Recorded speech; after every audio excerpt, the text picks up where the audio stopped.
welcome to you all at home.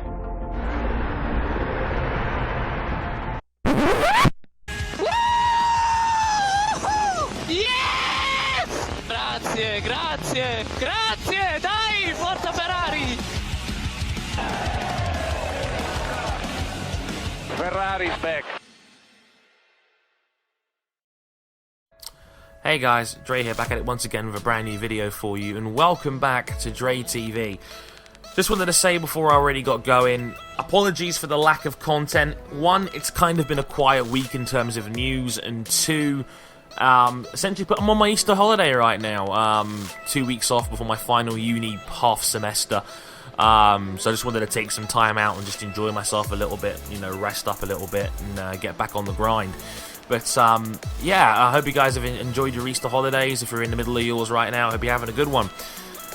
In this episode of Dre TV, I want to talk about Red Bull Racing and the recent news that Red Bull are considering quitting Formula 1. And I've not really made a video in depth about this, but my dad has been up over this for a couple of days now. And you know, it's the kind of thing where I just feel like there's so much misdirection out there, and people, I think there's a lot of hypocrisy amongst F1 community circles, and I just feel like I wanted to talk about this because I think a lot of people are frustrated, but I think they're frustrated at the wrong people.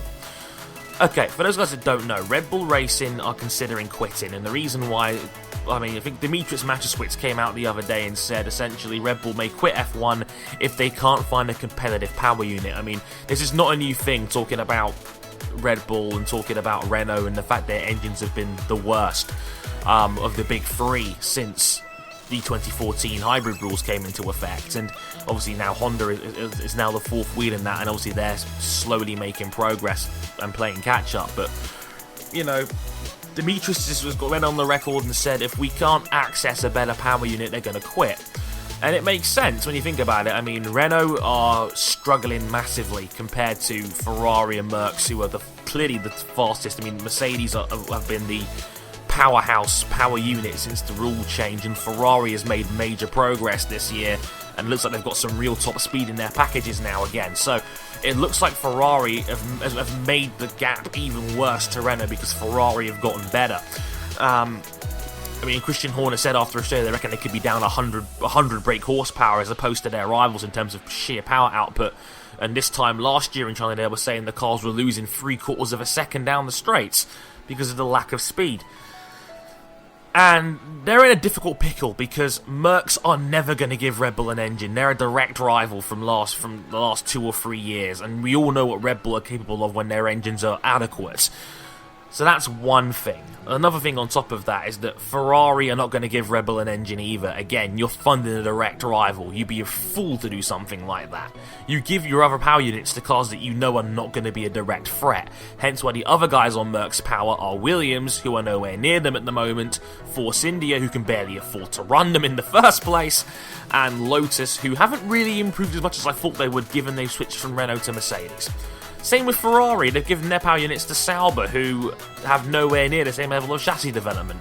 Same deal here. And Honda are nowhere. I know Honda are trying to put themselves in the shop window for 2016 and trying to run with more than one team, but Honda need to show some improvement quickly if they want anyone to get on board of the wagon, because they're playing catch up, like I said. So that's the situation Red Bull are in, and they're in a pickle right now. And as a result, a lot of F1 fans are saying that they basically called Red Bull sore losers because of their recent run of winning championships, and now 2 years after their last championship, they're thinking about quitting because they can't get a decent power unit. I don't see what the problem is in this. You've got to realise here that it's a power unit sport now. Red Bull was in an era where the difference in power in the V8 engines didn't mean anything. Back then it was more of an aero sport in terms of, you know, being good on your tyres, having good tyre management and having good chassis and aerodynamics. Now it's much more in the sense of power units are king, because the difference in aeros are negligible now.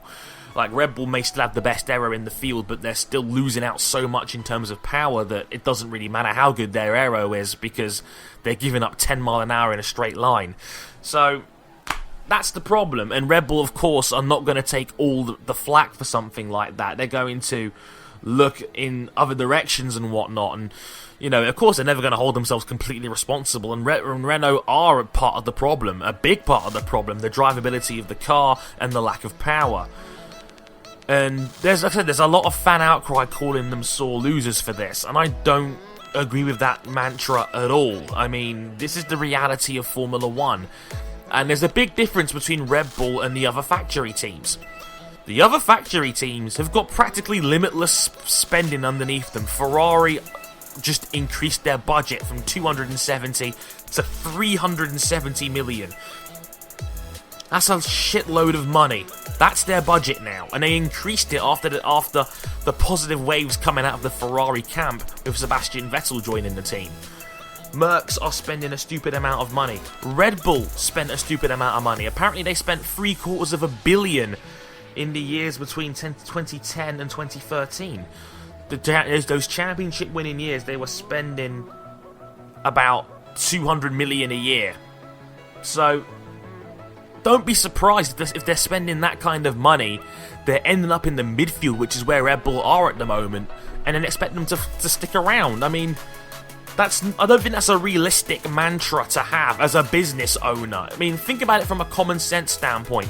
If you're spending the second or third most amount of any team in the paddock, but are stuck in the midfield, finishing 8th, 9th, 10th, that kind of ballpark, why would you continue to spend money?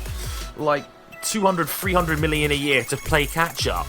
What, the hopes that Mercedes are suddenly going to struggle and have a bad year? That doesn't happen in Formula 1 unless the FIA changes the rules heavily, and that is a lot of money to spend for not very much output. It's not like there should not be a moral right or wrong as to whether a team wants to spend money to be in Formula 1. That's not how it works. It's about common sense. If you can't justify the amount you're spending for the production you're getting as a result, it doesn't make you a sore loser. It makes you someone with a savvy business head. It's not like McLaren or Ferrari, who directly rely on their F1 team's success for car sales. Did you know that Ferrari's car sales tripled when Michael Schumacher was successful with that team? More people went out and bought Ferrari cars when Michael Schumacher was successful. That's the reason why Ferrari spends so much in F1, because it has a positive correlation on their actual car sales and the production and the quality of their supercars. Same with McLaren, it's why they're in Formula 1. If their Formula 1 team does well, more people are going to buy their supercars because it came from the same brand. It's basic marketing. The difference is Red Bull don't sell cars. Red Bull sell energy drinks. And for them, Formula 1 is essentially a massive marketing project. If Red Bull are at the front, more people are going to buy into their brand. If you're spending 250 million a year for a team that's fifth in the constructors, what's the point? You're going to get less airtime than the guys at the front. It's common sense. It's not whether they're right or wrong to quit. It's like, oh, they're sore losers. Not really. Like, you know what? People want to blame Red Bull and want to call them out for being sore losers if they want to quit, when in reality, the nature of Formula 1 itself is making teams think about this because of how much you have to spend to stay at the top. That's why Williams have struggled for so many years lately. Only recently have they come back to the forefront, and that's the reason why they look like they're a distant third right now, because the two factory teams at the top are blowing them out of the water, and that's Mercedes and Ferrari, who are able to have more spending power and can develop over a season, something that Williams can't really do at that same level because they don't make that kind of money, and they haven't got that kind of big factory backing. And that's the problem. And that's the real problem here with how Formula 1 is now essentially an arms race. A fun fact for you guys. Between the 2010 and 2013 seasons, for those 4 seasons, 47 teams entered a car. Amongst those 47 teams, 36 times a team finished within one position of where they ended up on the spending list. For those guys that don't know what that means, it means 3/4 of the time. If you took the Championship Constructors list and where the teams ranked in terms of spending, you would finish within one spot of where you spent. It's proof that in modern day Formula 1, it's a spending race. He who spends the most of the time, wins the most. And when guys like Lotus team principal Gerald Lopez is saying $300 million gets you 6 seconds over what GP2 cars can produce, there's a serious problem. Now, I'm not saying we should go down the F1 communism road of every team gets paid the same. I think you should have a little bit of inequality, have an incentive for the teams to develop and do well, because if they do well, they get more money, but not to the extremes that... Inequality is a bit like cinnamon. You definitely want to have a little of it to spice life up a bit, but too much of it can be very dangerous.